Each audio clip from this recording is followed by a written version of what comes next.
चटपटीत मुलांच्या आवडीचे दुकानात मिळतात तसे समोसे बनवूया. त्यासाठी 1 वाटी बारीक रवा घेतलेला आहे. त्यामध्ये 1 चमचा ओवा घातलेला आहे. चवीनुसार थोडे मीठ घातलेले आहे. गरम केलेले कडकडीत तेलाचे मोहन घालून घेतले. कोमट केलेले पाणी घालून पीठ मळून घ्यायचे आहे.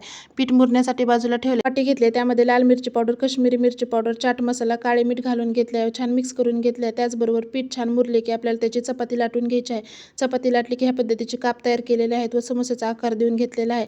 त्याचबरोबर गॅसवर कढई ठेवले, त्यामध्ये तेल घातलेले आहे. तेल छान गरम झाले की त्यामध्ये आपल्याला एक एक करून समोसा घालून घ्यायचा आहे. छान लाल होईपर्यंत आपल्याला हे समोसे तळून घ्यायचे आहेत. तर बघू शकता टम फुगलेले समोसे आपले इथे तेलामध्ये बाजूला लाल होईपर्यंत तळून घेतलेले आहेत. बाजूला एका प्लेटमध्ये काढून घेतलेले सर्व समोसे इथे तळून झाले की त्यामध्ये आपण तयार केलेला मसाला आहे तो सर्व मसाला आपल्याला इथे समोसेमध्ये घालून घ्यायचा आहे. व्यवस्थित असा मिक्स करून घ्यायचा आहे.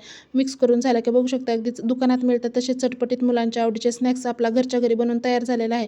तुम्ही पण ह्या पद्धतीचे स्नॅक्स नक्की बनवा. खाली लिंक दिली आहे, तिथे त्रिकोणाला क्लिक करा. संपूर्ण व्हिडिओ पाहून सबस्क्राईब करून टाका पटकन.